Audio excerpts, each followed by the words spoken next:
I already know what you idiots are thinking right now. How does this dude, this retard sipping espresso martinis in his gay little outfit, make over 120 grand a month, have a team of 10 people, but most importantly, have a sick $5,000 Ralph Lauren cowboy jacket with built-in speaker? I'll tell you why. Because while all the make money online gurus are telling you to just use AI to build a cookie cutter website that doesn't convert, I'm going to spill the beans on the single lever that actually makes this shit work. So you can buy the roly-poly that hypnotizes the girls on the dance floor and of course build up your roster of gold-digging Latina baddies. And no, it's not just find a winning product or use some magical spy tool. It's really something that nobody's talking about right now because it isn't sexy. In fact, it's honestly, as you can see right here, borderline autistic. So let's get into it. When you start dropshipping, there's really two main paths you can go down. There's the blue pill and there's the red pill. Now, 99% of dropshippers do take the blue pill, unfortunately. They are the drop sheeple, everyone that's always testing products, failing, and blaming the product. And what it ends up being is that these people are so strategy dependent. They watch one website tutorial and build their website exactly like that tutorial every single time. They put very little time and emphasis on their offer. They just throw up something basic like 40% off. Wow, sale ends at midnight. Look at me. I'm so different than everyone else. And then when it comes to the social proof, you just basically import reviews from AliExpress that say, yes, fast shipping, product received, it works, but it doesn't handle any objections, and it really serves almost no purpose to you. Then your product description, it's an afterthought. Let's just have ChatGPT write it up. It sounds good enough. Who needs to put any time and emphasis on learning who our customer avatar is and actually maybe writing lines that are a bit more specific to them, considering that there's thousands of other people selling the same exact product. And then to wrap it all up, this giant cake is just using Shrine, the same template that thousands and thousands of other dropshippers are already using. Yeah, my way of getting different results than everyone else to get that top 1% of results is copying what everyone else is doing. That's already failing. Yeah, that doesn't seem like the best strategy in my eyes to actually become successful. What do I know though? I've been dropshipping for 7 years. I'm an old unk when it comes to this game. And then when it comes to the ad side of things, you just copy what everyone else is doing. You just post up the ripped ads of the best performing ads that this product has already been completely saturated with. But yeah, even though 5,000 other people are going to be launching those same ads that you're going to be trying as well, maybe on the 5,001st try, it'll somehow magically work for you and you'll be able to buy your Lambo, your roly-poly, and your $5,000 Ralph Lauren cowboy jacket. No. That's not how it works. This isn't 2018 dropshipping. And then, of course, all of your ads feel exactly the same because you're hitting the same angle. If your product solves skincare, you just say, yes, it solves skincare, but you don't try to mention any other outcomes or any other pain points that your audience is having to try to relate and communicate that you understand them more than everyone else. And then the final key cardinal mistake, trying to shove every single benefit and every single thing that your product does into an ad when that's your product page's job. Your ads need to focus on one specific thing. And we're going to talk about this in this video. But most people, and I used to do this too, you realize all the main benefits of what your product does and you try to shove it in. And that confuses your audience because one avatar that could buy your product will probably only be interested in one specific thing. So if you mention two other things that have nothing to do with them, they're going to feel like, this messaging isn't really tailor-made to me. You're going to confuse and dilute the messaging. Therefore, your conversion rate's going to go down because you don't even know who you're truly trying to market to because you're trying to market to every single person with a pulse. And that's not how you do e-commerce and dropshipping in 2025. So what are the changes we can make to evolve and actually take the red pill and start seeing some success and actually be able to think like ourselves, think like an individual instead of just copying. You don't want to be a system player. You don't want to rely on strategies. It's a lot like in sports. You don't want to be the athlete that needs the perfect system around them to thrive. No, you want the team to be built around you, the strategy, the philosophy to be built around you as that core superstar player. So how do we do that? Well, we start on the website side of things. So let's take a look at Bleem. Bleem is an 8-figure dropshipping brand. Shrine, the theme was actually based on their product page because it works so incredibly well. Now, what makes up a website when you're first testing? Well, you have to build a version 1. This is your prototype. This is your MVP. This is just a version of your website that's good enough to get sales. Because if you're able to get sales on this version, then it tells you that, I need to evolve it, of course. You need to get to that second layer. And that's where you're really making money in the dropshipping game. It's constantly evolving your ads and evolving your website. But you need to know, how do you actually do that? So I'll explain. So when you're doing your first version of your website, what it's typically going to be is, okay, we're going to have an offer that's basic. It might be, yes, a discounted sale. It could be BOGO. But for most dropshippers, you're just going to test one offer, which again, I'm not the biggest fan of, but you can have one offer and get a little bit of traction, get a little bit of life from your product to justify putting a little bit more time into it. Now, you'll have this basic offer, you'll have a basic product description, you'll have basic social proof, blah, blah, blah, blah, blah. These are the 4 key things that make up a high converting product page. But we have to think, okay, if we have just the basics and a product is able to make sales, how can we evolve? How can we get to that second level? Because when your website evolves, that's when you're able to make more money. The current version of your website can most likely only make a few sales a day, but then it's inconsistent. The next day you get no sales, and the next day you get 2 sales, and the next day you get no sales. It's just so inconsistent. The pendulum's always shifting because you don't have your website's floor raised enough to where it can make sales consistently every day. So how do you raise that floor and also raise your ceiling as well? Well, that's when we have to evolve. So the next layer beyond this is using A/B convert. This, if there's one learning lesson you can get out of this video, for the love of God, download A/B convert. Because if you were not split testing your offer and you just test one offer and call it a day, that is the biggest lever on your website. If you have the wrong offer, it doesn't matter how amazing the design looks of your website, how amazing your product images are, your social proof, everything. If people don't like your offer, they're not going to buy. It's that important. It's the number one variable to split test. So what you should always be doing, bare minimum, split test 2 offers. And it could start with something like this. A basic split test would be doing a buy one, get one versus a value stack. Now, what's a value stack? That's usually when you have a product where people are only going to buy one. So let's say, for instance, you have this little, I don't know, plant pot, and people only like to buy one. Okay, that's perfectly fine. So how do we make that offer more enticing? Because everyone who's selling that product is just going to have a basic 40% off discount because it's lazy, it's easy to do, but it's not going to be the highest converting.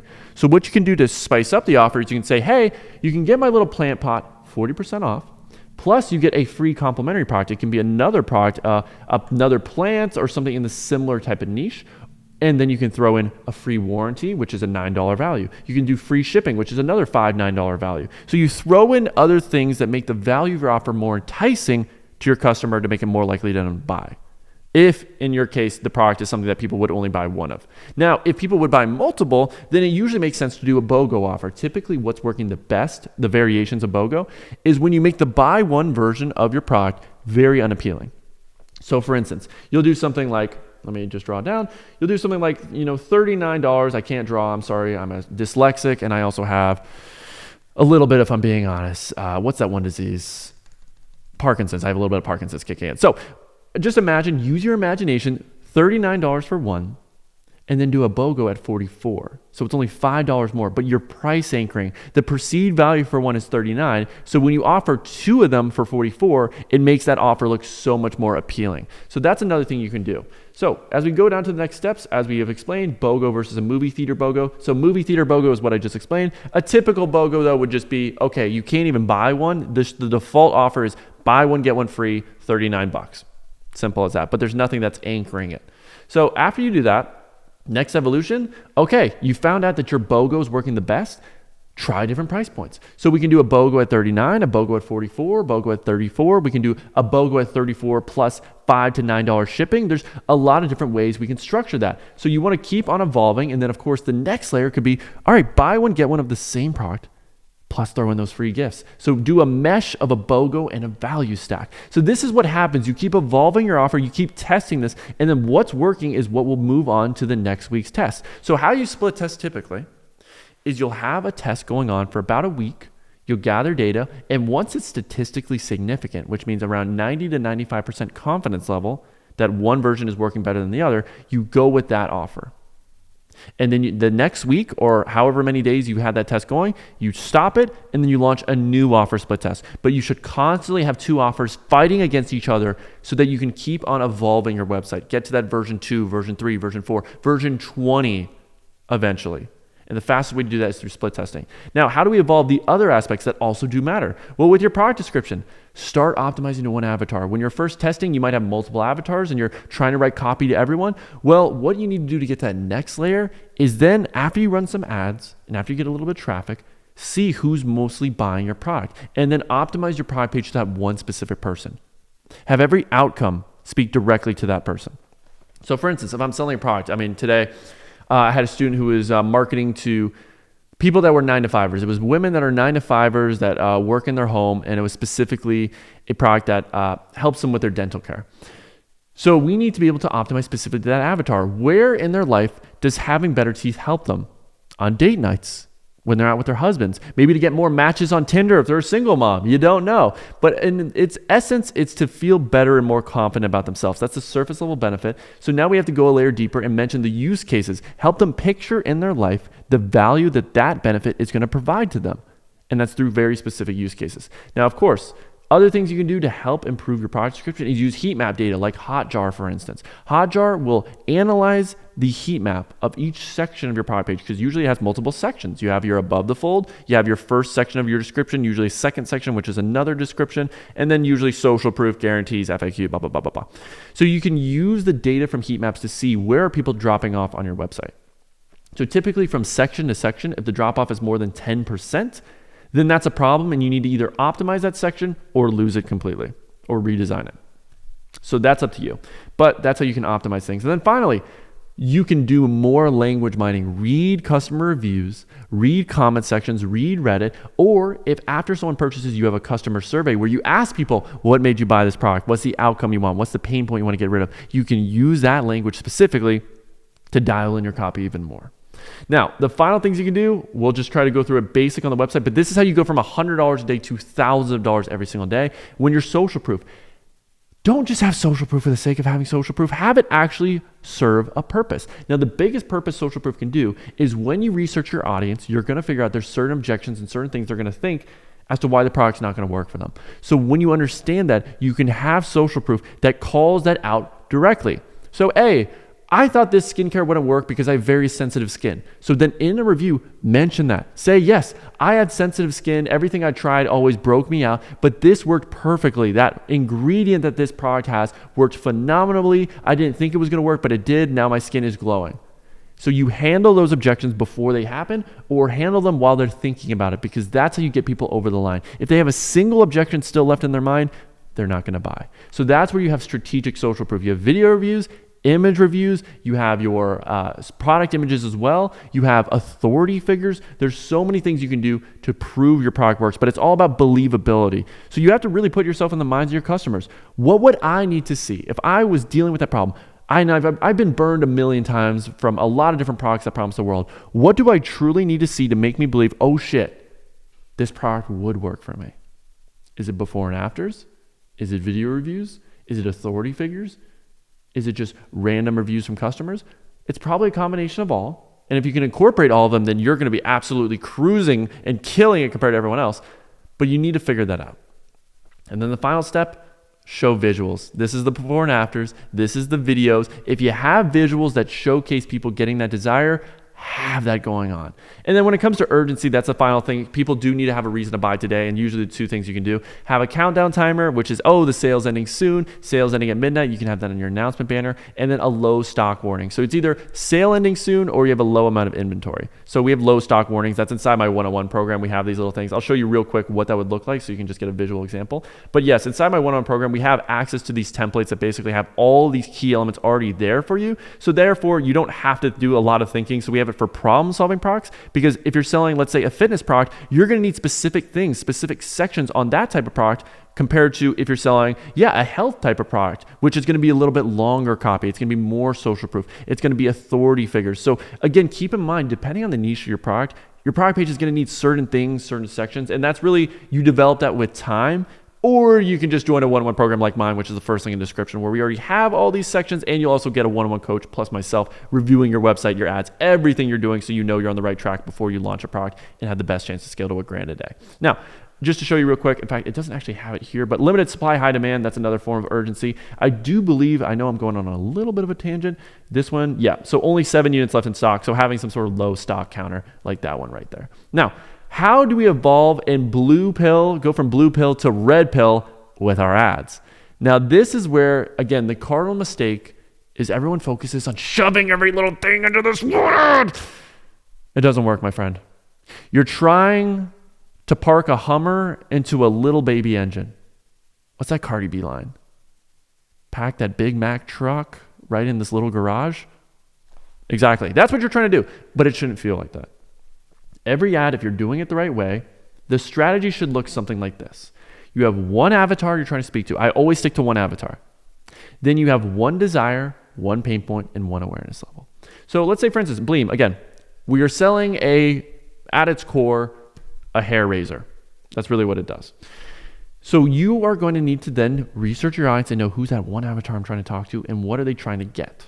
So you can have an angle which is shaving your armpits. Maybe that's a problem that they have. Another one could be pain-free full body shaving. Then of course, shaving your privates down south without waxing, without expensive laser care.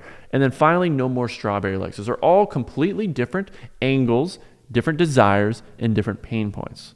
That's how you want your ads to feel. So what you'll do is you'll make 4 to 5 ads with each angle. Usually you'll choose a framework for each one. So shaving armpits could be, let's say, a problem solution.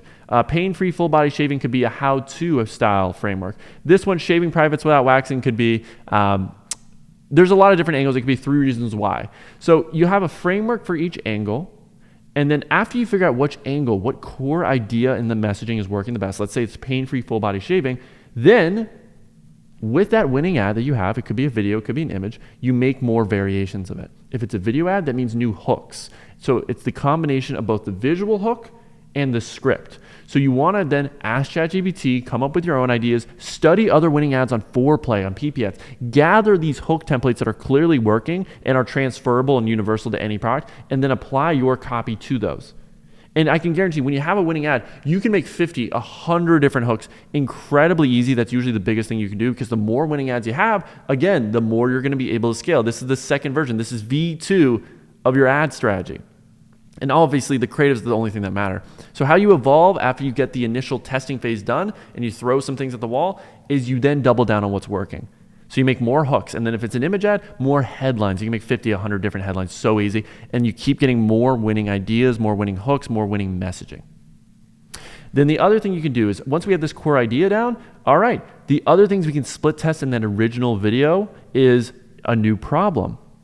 So you can do a new problem or a new way of saying the problem slightly differently. You can experiment with the length of the ad. So if it's a longer ad, you can try a shorter ad. Or if it's a longer ad, you could try even longer to see if people are still converting. And if you get more information in, like more social proof or more authority figures or more testimonials, will that convert better?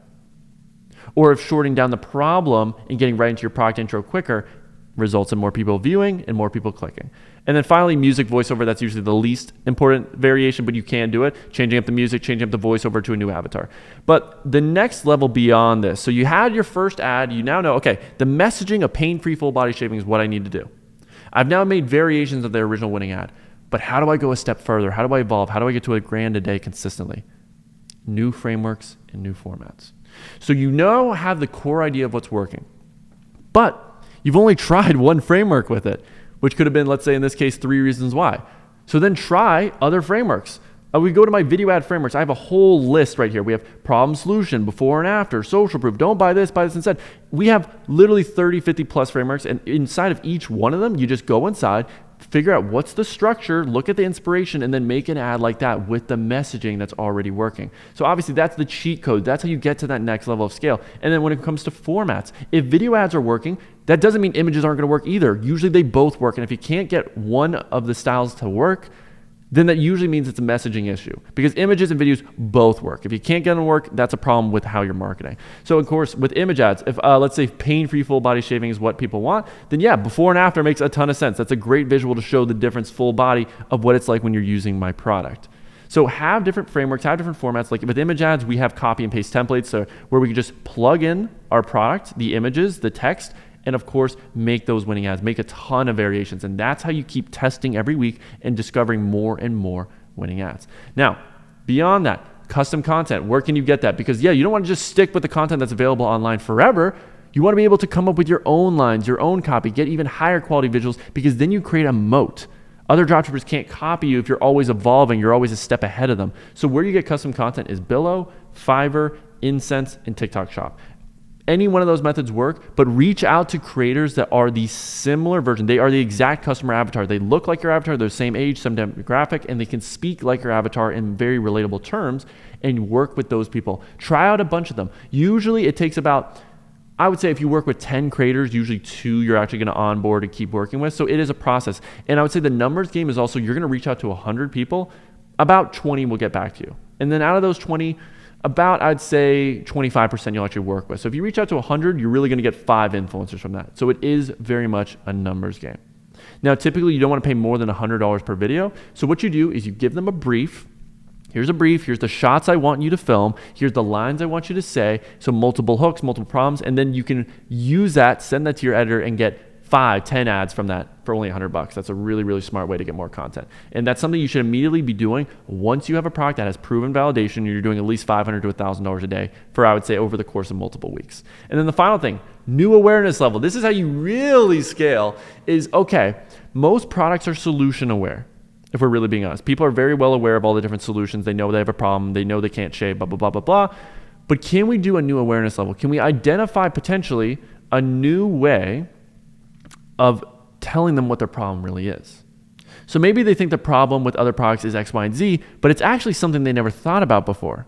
So can we make them aware of a problem that they never even knew they had? And that's what an unaware style ad would be.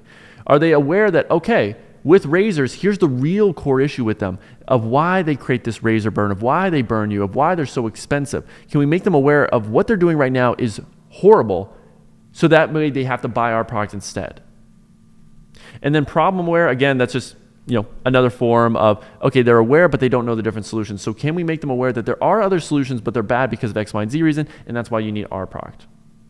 So those are the main things you can do. And I know, again, it's incredibly autistic, but this is what it takes. And this is what I personally done to scale my dropshipping brands to over 6 figures a month and have a portfolio of brands doing over 7 figures a year consistently for the past 7 years of dropshipping. So if you do want more templates, more frameworks, more resources on what I do to scale my brands and make it look incredibly easy, because it is, once you have a full baseline and a full database of everything you need, then you can click the first link in my description, apply for my one-on-one program, and I would love to work with you. But if you enjoyed this video, make sure to leave a like, comment down below, and watch this video next if you actually want to see a challenge where I use a lot of these templates and resources and test products live in front of your eyes.